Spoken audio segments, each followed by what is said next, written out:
بسم الله إن الحمد لله نحمده ونستعينه ونستغفره ونتوب إليه ونعوذ بالله من شرور أنفسنا ومن سيئات أعمالنا من يهده الله فلا مضل له ومن يضلل فلا هادي له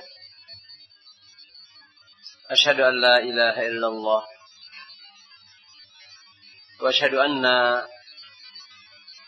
محمدا عبده ورسوله صلى الله عليه وعلى آله وأصحابه ومن تبعهم بإحسان إلى يوم الدين أما بعد يا أيها الذين آمنوا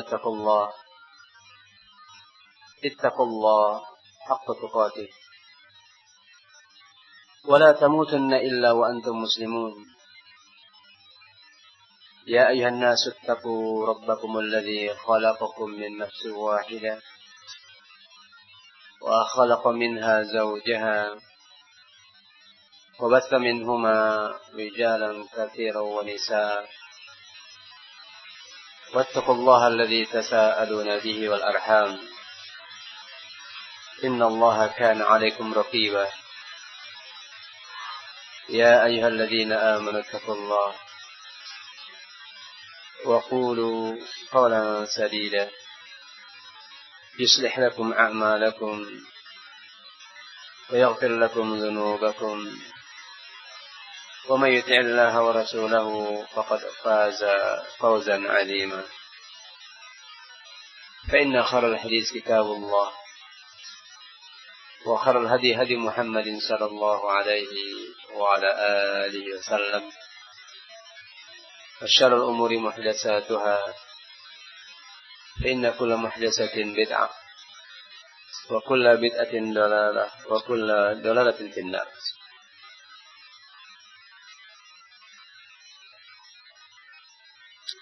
إخواتي في الله وأخواتي في الدين rahimani wa rahimakumullah. Alhamdulillah, kita bersyukur pada Allah Azza wa Jalla masih diberi kesempatan untuk menimba ilmu, mempelajari kitabullah dan sunnah Rasulullah sallallahu alaihi wasallam,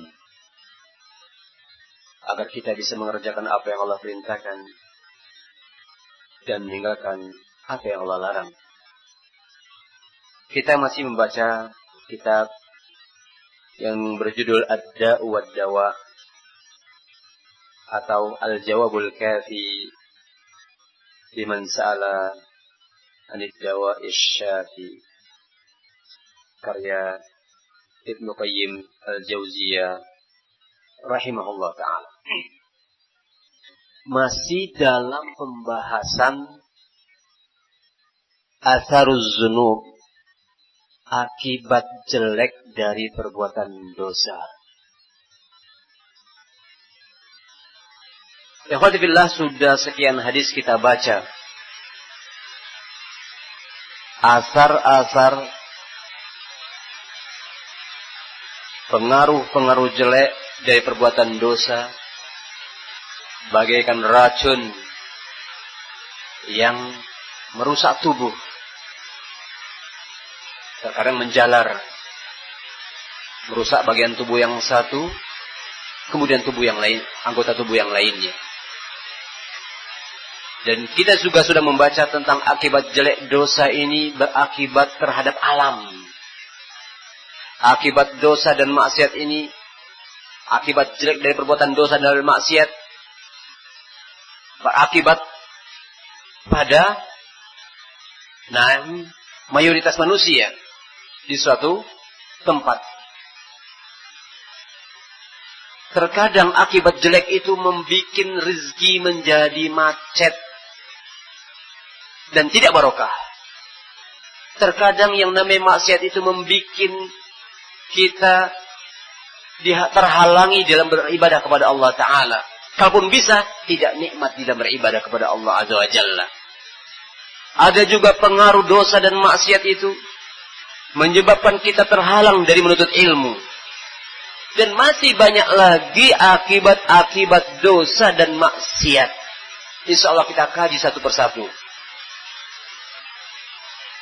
Bukan berarti yang menyampaikan lebih sudah terbebas dari perbuatan dosa dan maksiat. Tidak. Kita sama-sama belajar. Sama-sama ingin tahu apa akibat jelek dari perbuatan dosa yang kita lakukan. Agar muncul rasa takut dalam diri ini. Agar kemudian kita berhenti. Atau lebih mikir-mikir panjang kalau mau bermaksiat lagi. Dan munculnya rasa khasyah, rasa takut itu keutamaan. Karena al-jannah yang namanya jannatu adn, Allah khususkan, Allah persiapkan liman khasyya rabbah, bagi orang-orang yang punya rasa takut. Dan orang-orang yang bertakwa adalah orang-orang yang tatkala mereka terjatuh dalam perbuatan dosa dan kemaksiatan, walam yusirru ala ma fa'alu.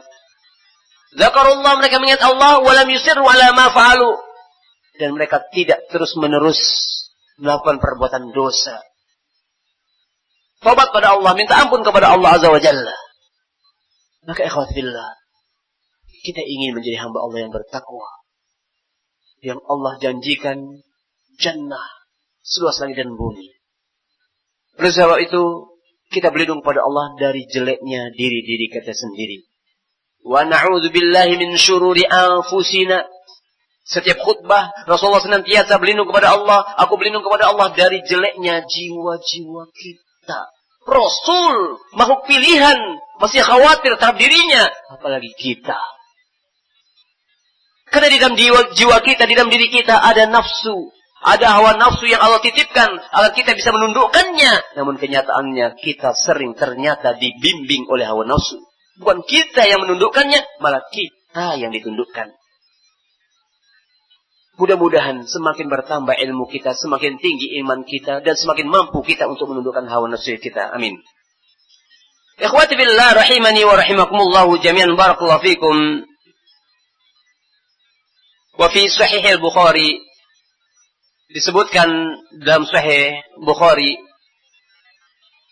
an Anas bin Malik, hadis yang berasal dari sahabat Anas bin Malik.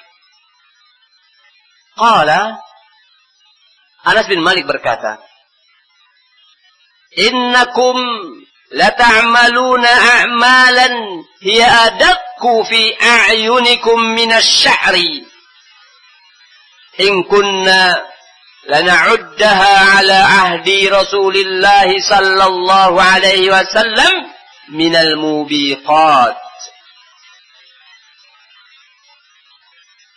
Dari Anas bin Malik, dia berkata, kata Anas bin Malik, Khadam Rasulullah, pembantu Rasulullah SAW, seorang sahabat yang mulia, yang melayani Rasulullah SAW dalam kebutuhan-kebutuhannya. Anas menyatakan, innakum lata'maluna a'malan hi adakku fi a'yunikum. Sesungguhnya kalian sungguh-sungguh kalian melakukan perbuatan dosa yang kalian menyangka, yang kalian menganggap bahwa dosa yang kalian lakukan tersebut tidaklah, yang kalian menganggap dosa tersebut adalah dosa kecil yang tidak lebih besar daripada selai rambut. Ketika kalian berbuat dosa, kalian menganggap itu adalah dosa kecil, tidak lebih besar daripada rambut. Itu kan cuma kecil. Ya Allah, kata Anas bin Malik, kalian ini melakukan suatu perbuatan dosa, itu tuh dosa, tapi kalian menganggapnya remeh. Cuma dosa kecil saja. Padahal kami dulu, kata Anas bin Malik, kunna lana'uddaha ala ahdi Rasulillah. Sedangkan kami dulu ketika hidup di tengah-tengah Rasulullah, di masa Rasulullah, Kami menganggap dosa yang kamu lakukan seperti itu. Kami menganggap suatu dosa itu minal mubiqat, termasuk suatu perkara yang akan membinasakan kami, yang akan menghancurkan kami, sehingga kami takut melakukan perbuatan dosa seperti itu. Tapi kalian, ya Allah, kalian melakukan dosa tetapi menganggapnya seperti hanya selai rambut, tinggal tiup hilang. La haula wala quwwata illa billah. Betapa jauhnya kita dibandingkan para sahabat. Nah, ini orang-orang yang hidup di masa Anas bin Malik. Bagaimana dengan kita yang jauh hidupnya di masa Rasulullah? Betapa banyak dosa-dosa yang kita lakukan tetapi kita nggak menganggapnya suatu dosa. Mendengar musik, melihat, melihat wanita-wanita yang tidak berhijab, kayaknya suatu perkara pemandangan yang sudah biasa, ya kan? Ke pasar, nggak ada rasa bersalah. Nah, terkadang kita berbicara dengan wanita sama mahram seperti biasa. Ya Allah, alangkah jauhnya kita dengan para sahabat. Aina nahnu min akhlaqis salaf? Jauh sekali. Namun bukan berarti jauhnya kita dari akhlaknya para salaf berarti kita kemudian berputus asa. Tidak. Kita akan terus berjuang. Kita akan terus maju untuk mencontoh mereka. Mencontoh akidah mereka, akhlak mereka, muamalah mereka. Sedikit demi sedikit. Terus. Tanpa berputus asa. Memang jauh dibandingkan mereka. Akhlak mereka, akidah mereka, keikhlasan mereka, muamalah mereka. Memang kita nggak ada apa-apanya. Tapi jangan putus asa, ikhwatillah. Teruslah belajar agar kita memiliki akidah seperti mereka. Berakhlak seperti mereka. Bermuamalah seperti mereka. Generasi pilihan. Generasi yang terbaik. Yang dijadikan oleh Allah SWT sebagai sahabat-sahabat Rasul Sallallahu Alaihi Wasallam. Wa fi sahihain. Dan disebutkan dalam Sahih Imam Bukhari dan Muslim. Sahih Bukhari wa Muslim. Min hadis Abdullah bin Umar. Dari hadis Abdullah bin Umar. Anna Rasulullah sallallahu alaihi wa ala alihi wasallam qala. Bahwasanya Rasulullah sallallahu alaihi wa ala wasallam bersabda. Uzibat imra'atun fi hirrati habasatha. Dalam riwayat yang lain. Sajanatha. Kata Rasulullah sallallahu alaihi wasallam, bahwasanya Rasulullah SAW bersabda, "Uzibat imra'atun," ada seorang wanita diazab. Apa sebabnya diazab? Yaitu gara-gara dihirrah, gara-gara kucing. Ada seorang wanita disiksa, diazab oleh Allah gara-gara kucing, habasatha atau sajanatha yang dia kurung. Dia kurung seekor kucing. Hatta matat, sampai kucing tersebut mati. Pada kholatin nar, gara-gara itu, maka wanita tersebut masuk neraka, kata Rasulullah. Nanti, wanita ini akan masuk neraka. Gara-gara dia mengurung seekor kucing. Dia menzolimi seekor kucing.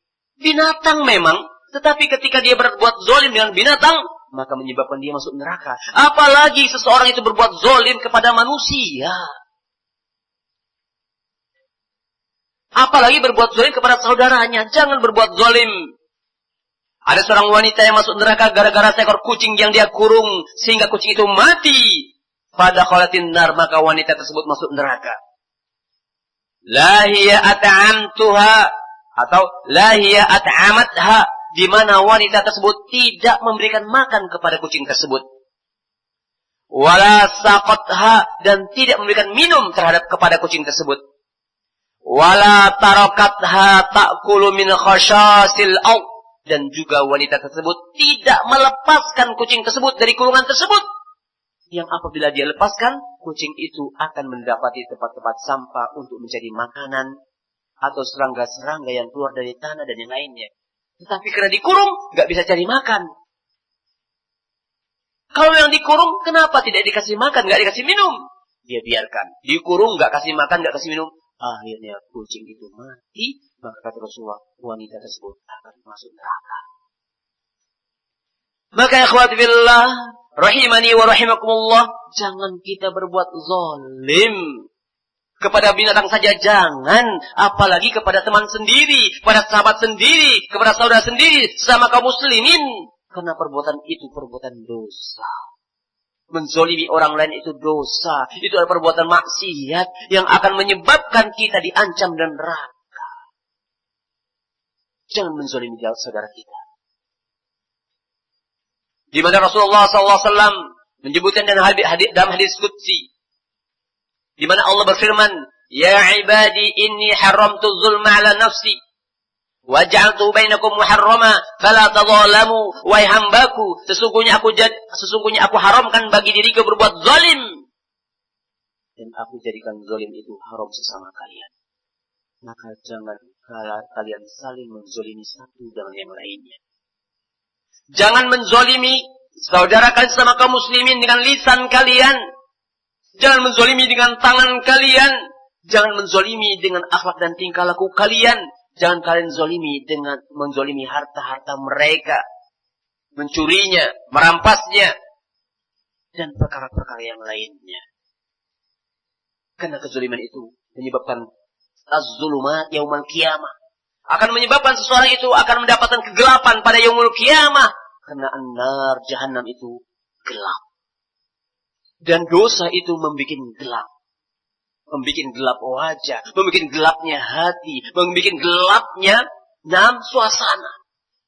Sehingga merasa sempit dadanya. Ikhwati fillah rahimani wa rahimakumullahu jami'an barakallahu fikum. Wa fil hilyah disebutkan dalam kitab Al-Hilyah. Li Abi Nu'aim. Karya Ibnu Nu'aim. Miliknya Abi Nu'aim. An Huzaifah. Dari Huzaifah. Annahu qila, bahwasanya Huzaifah ditanya. Annahu qila lahu, ditanya tentangnya. Bahwasanya beliau ditanya oleh seseorang. Di mana seorang itu bertanya kepada Huzaifah, "Fi yaumin wahidin tarakat Banu Israil dinahum?" Apakah dalam satu hari Bani Israel meninggalkan agama mereka? Wahai Huzaifah? Qala, maka Huzaifah menyatakan, la, tidak. Walakinnahum kanu, akan tetapi sesungguhnya Bani Israel, idza umiru bi syai'in, apabila mereka diperintahkan untuk mengerjakan sesuatu, tarakuhu, mereka justru meninggalkannya. Bukan gara-gara mereka meninggalkan suatu perkara agama satu hari, bukan. Memang awalnya satu perkara yang ditinggalkan awalnya. Wa idza nuhu an syai', dan Bani Israel tersebut apabila dilarang dari suatu perkara, rokibuhu, justru dia larang. Peraturan-peraturan dilanggar. Apa yang diperintah dia tinggalkan, apa yang dilarang justru dikerjakan. Ngeyel. Tidak mengikuti peraturan Allah dan Rasulnya. Itu awalnya. Hatta insalahu min dinihim.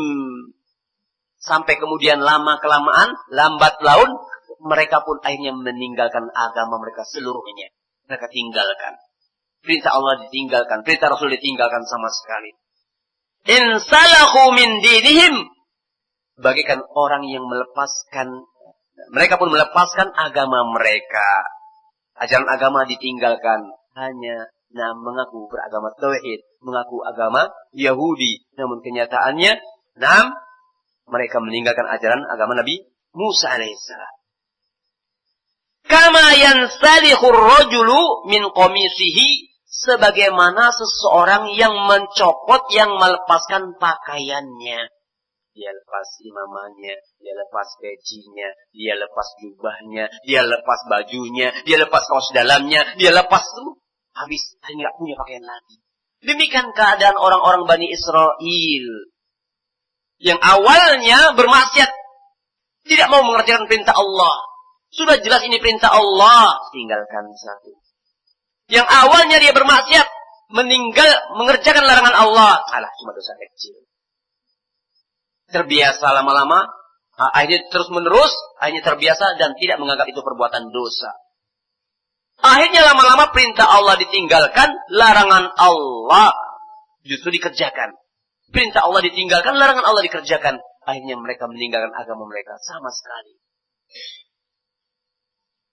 Maka mereka kena laknat Allah Azza wa Jalla. Maka ikhwati fillah, jangan kita seperti Bani Israel yang mereka meninggalkan ajaran agama mereka sendiri. Maka hendaklah kita kerjakan perintah Allah dan kita tinggalkan larangan-larangan Allah. Hendaklah kita kerjakan perintah Rasulullah dan kita tinggalkan larangan-larangan dari Rasulullah sallallahu alaihi wa ala alihi wasallam. Wa min hahuna, kata Ibnu Qayyim Al-Jauzi rahimahullah taala, wa min hahuna, maka dari sini qala ba'dus salaf, berkata sebagian para salaf, al-ma'asi baridul kufri, kemaksiatan itu adalah posnya kekufuran. Kemaksiatan itu adalah gerbang kekufuran. Kemaksiatan itu adalah penghantar seseorang menjadi kafir. Hati-hati. Maksiat memang, tetapi kalau terus-menerus berarti kufur kepada Allah. Jangan kamu lihat kecilnya maksiat, tetapi kamu itu kufur kepada penciptamu, yaitu Allah yang memerintahkanmu, yang melarangmu. Ketika perintah Allah kamu tidak mau kerjakan, ketika larangan Allah justru kamu kerjakan, berarti kamu mengufuri perintah Allah, kufur kepada Allah. Maka maksiat adalah pintu gerbang yang akan mengantarkan seseorang kepada kekufuran. Jangan menganggap remeh kemaksiatan. Kama annal qublata baridul jima', sebagaimana yang namanya ciuman itu merupakan pos, dia merupakan penghantar seseorang berjima dengan istrinya. Diawali dengan ciuman, akhirnya dia berjima dengan istrinya. Wal ghina'a bariduz zina, sebagaimana yang namanya nyanyian-nyanyian, ini pintu gerbang yang akan mengantarkan seseorang kepada perzinaan. Makanya orang-orang kafir berusaha agar Indonesia ini mereka menjadi kota musik supaya senang nyanyi. Mau nikah pakai nyanyi-nyanyian dan merasa enggak afdol kalau pernikahan enggak pakai musik. La haula wala quwwata illa billah. Jangan heran kemudian perzinaan pun merebak di mana-mana di Indonesia ini. Karena nyanyian-nyanyian itu akan menimbulkan sifat kemunafikan. Aku cinta kamu, aku cinta kamu, aku rindu kamu, makan ingat kamu, tidur ingat kamu. Nah, akhirnya terjadi perzinaan. Maka tinggalkan musik. Musik adalah perbuatan dosa. Musik adalah perbuatan maksiat. Sungguh di akhir zaman ini, umat Islam akan menghalalkan apa yang Allah haramkan. Di antaranya mereka menghalalkan zina, menghalalkan musik, menghalalkan khomer, dan menghalalkan sutra. Dan kita saksikan banyak kaum muslimin yang dia muslim tapi minum khomer. Ya enggak? Ada enggak kaum muslimin minum khomer? Ada nggak kaum muslimin yang main musik? Ada apa? Banyak, satu atau dua orang? Banyak atau sangat banyak? Sangat banyak. Ada nggak kaum muslimin yang mereka menggunakan sutra, pakaian yang halus, tipis, tapi transparan, tahu nampak isi dalamnya? Ada nggak? Ada. Ada nggak kaum muslimin yang berzina? Na'udzubillah berzina sangat banyak. Apa yang Rasul nyatakan benar-benar terjadi di akhir zaman umatku. Umat Islam, mereka menghalalkan khomer, menghalalkan sutra, menghalalkan musik, dan menghalalkan zina waliyadzubillah. Sehingga kehinaan-kehinaan pun mereka rasakan. Kerendahan. Nah, sehingga mereka terhina. Maka ikhwati billah, rahimani wa rahimakumullah, kita berlindung kepada Allah Azza wa Jalla dari perbuatan dosa-dosa yang kita lakukan. Semoga kita berhenti dari perbuatan dosa, walaupun sekecil apapun kita tinggalkan insyaallah taala. Ikhwati fillah rahimani wa rahimakumullah jami'an, barakallahu fikum. Wan nadhara baridul ishqi, bagaikan memandang itu akan mengantarkan seseorang kepada kemesraan atau al-isyq. Isyq itu mabuk cinta.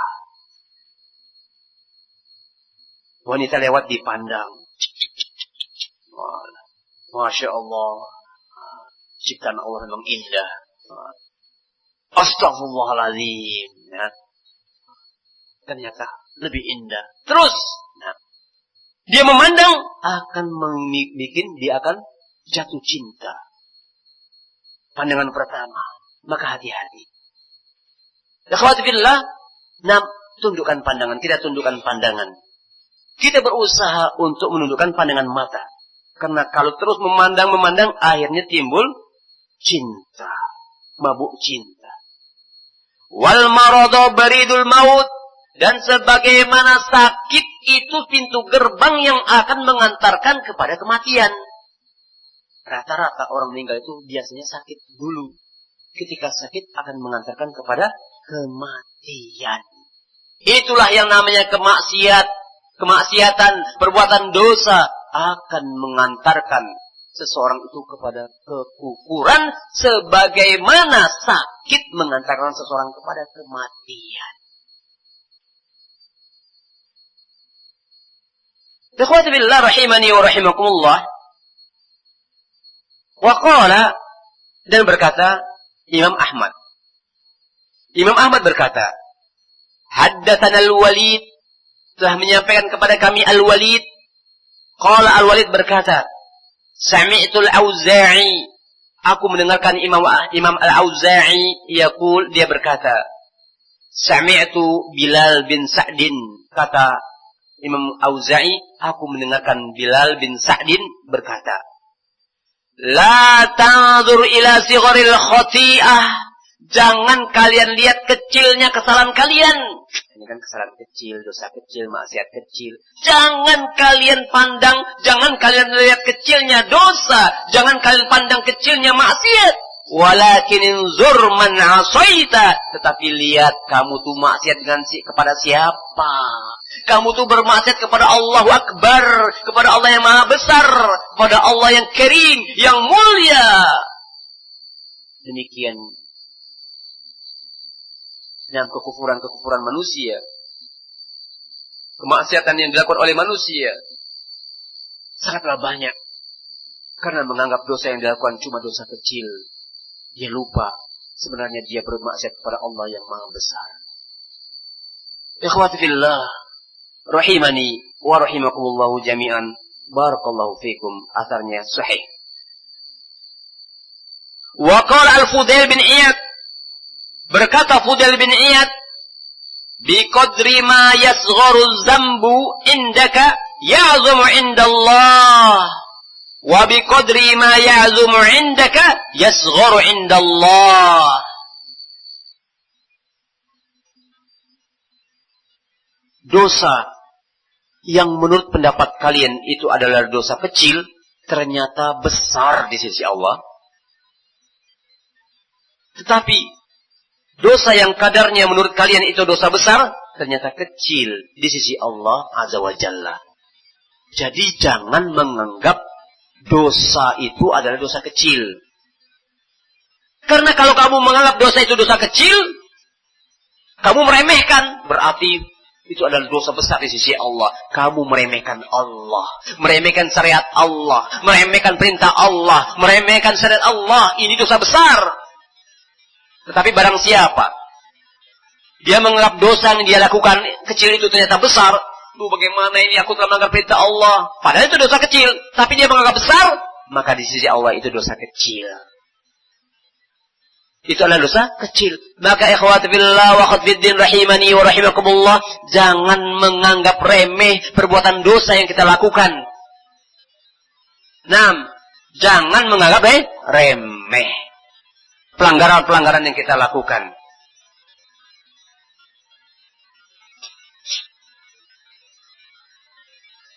Wa fil musnad, dan disebutkan dalam musnad, wa Jami' Tirmidzi, dan disebutkan dalam kitab Jami' Tirmidzi min hadis Abi Saleh, dari hadis Abi Saleh an Abi Hurairah radhiyallahu anhu, dari sahabat Abu Hurairah, semoga Allah meridhoinya. Qala, Abu Hurairah berkata, qala Rasulullah sallallahu alaihi wa ala alihi wasallam, telah bersabda Rasulullah sallallahu alaihi wa ala alihi wasallam, innal mu'mina, sesungguhnya seorang mukmin, idza aznaba dzamban, dalam riwayat yang lain idza aznaba, dalam riwayat yang lain idza aznaba dzamban.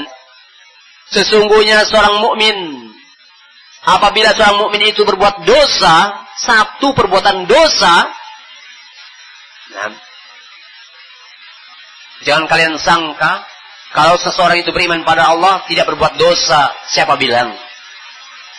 Setinggi apapun keimanan kita, pasti terjatuh dari perbuatan dosa dan maksiat. Sesungguhnya seorang mukmin, apabila seorang mukmin tersebut melakukan perbuatan dosa, satu dosa, nukita fi qalbihi nuktatun sauda, maka akan diberi titik di dalam hatinya, titik yang berwarna hitam. La haula wala quwata illa billah. Ini seorang mukmin. Kalau dia bermaksiat, kalau dia berdusta, kalau dia melakukan perbuatan dosa, maka dalam hatinya ada titik hitam. Fa'il taba, tetapi apabila seorang mukmin ini tobat kepada Allah Ta'ala, wa naza, dan dia pun meninggalkan perbuatan dosa tersebut, dia berhenti, dia menyesal dari perbuatan dosa yang dia telah lakukan, wastaghfara, dan dia pun beristighfar, astaghfirullahaladzim. Bukan hanya istighfar dengan mulut, hatinya juga minta ampun pada Allah. La ilaha illa anta inni kuntu minal zalimin. Tidak ada yang berhak diibadah kecuali Engkau ya Allah. Sungguhnya aku telah berbuat zalim ya Allah. Allahumma inni zalamtu nafsi zulman katsira. Ya Allah, sesungguhnya aku melakukan perbuatan zalim yang banyak. Wa ma yaghfiru dzunuba illa anta. Dan tidak ada yang mengampuni dosa kecuali Engkau ya Allah. Faghfirli maghfiratan min indik. Maka ampunilah dosaku ya Allah. Maka barang siapa yang tobat kepada Allah, kemudian maksiat dan dosanya dia tinggalkan, dan dia istighfar minta ampun kepada Allah, sukila qalbuhu, hatinya kembali menjadi bersih lagi. Hatinya mulai bercahaya lagi, bersinar lagi. Kalau dia istighfar, bukan hanya lisan, tetapi juga hatinya mengakui dosa-dosanya di hadapan Allah, minta ampun kepada Allah, maka hatinya pun mulai berkilat lagi, mengkilat lagi, bersih lagi, bersinar lagi. Wa in zadat, apabila seorang mukmin tadi menambah dosanya, setelah berbuat dosa maksiat, hatinya dikasih titik hitam, dia tambah maksiat lagi, ditambah satu titik hitam lagi, maksiat lagi, titik hitam lagi, terus hatta ta'luwa qalbahu, sampai hatinya itu tertutupi dengan titik hitam. Hitam galau, hatinya menjadi hitam, gelap.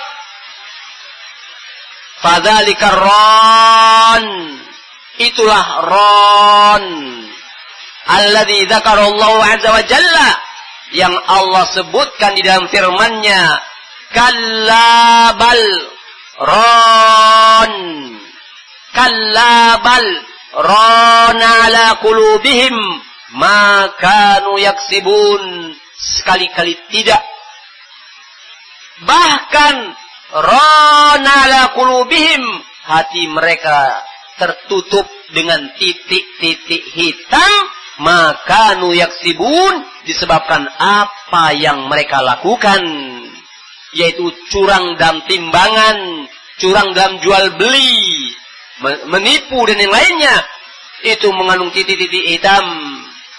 Wailul lil mutaffifin, celakalah orang-orang yang curang. Alladzina idza talu, yang apabila mereka menakar, mereka mengurangi. Tetapi kalau beli, ditimbang, dicupak, dikilo, dia minta tambah. Allah tambahlah dikit, yang panaslah, kurang ini. Celaka. Orang-orang yang curang, suka menipu manusia, maka pada hatinya ada titik-titik hitam.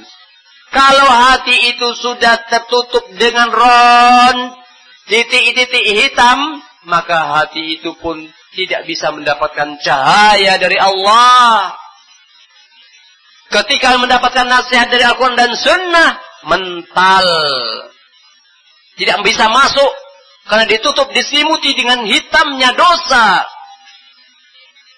Sehingga nasihat akan mental.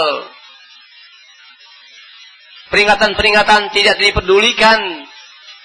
Karena perbuatan dosa-dosa yang dia lakukan menyebabkan hatinya tidak bisa menerima hidayah. Tidak mendapatkan cahaya. Hatinya akhirnya gundah gulana. Tidak tenang hidupnya. Karena perbuatan dosa dan maksiat yang dilakukan. Qala At-Tirmidzi, berkata Imam At-Tirmidzi, hadza haditsun sahihun. Hadis ini adalah hadis yang sahih. Wa qala Hudzaifah, dan berkata Hudzaifah, idza aznabal abdu, apabila seorang hamba bermaksiat, berbuat dosa, nukita fi qalbihi nuktatun sauda, maka akan dikasih titik-titik dalam hatinya, titik-titik yang berwarna hitam. Kamu ada baju putih, kamu ada pena, titik hitam. Berbuat dosa satu, kasih tintamu tetesan ke bajumu. Satu. Berbuat dosa lagi, 2, 3. Lama-lama bajumu akan hitam. Gak enak lagi dipandang, gak bisa dipakai lagi. Hati itu akan terbat.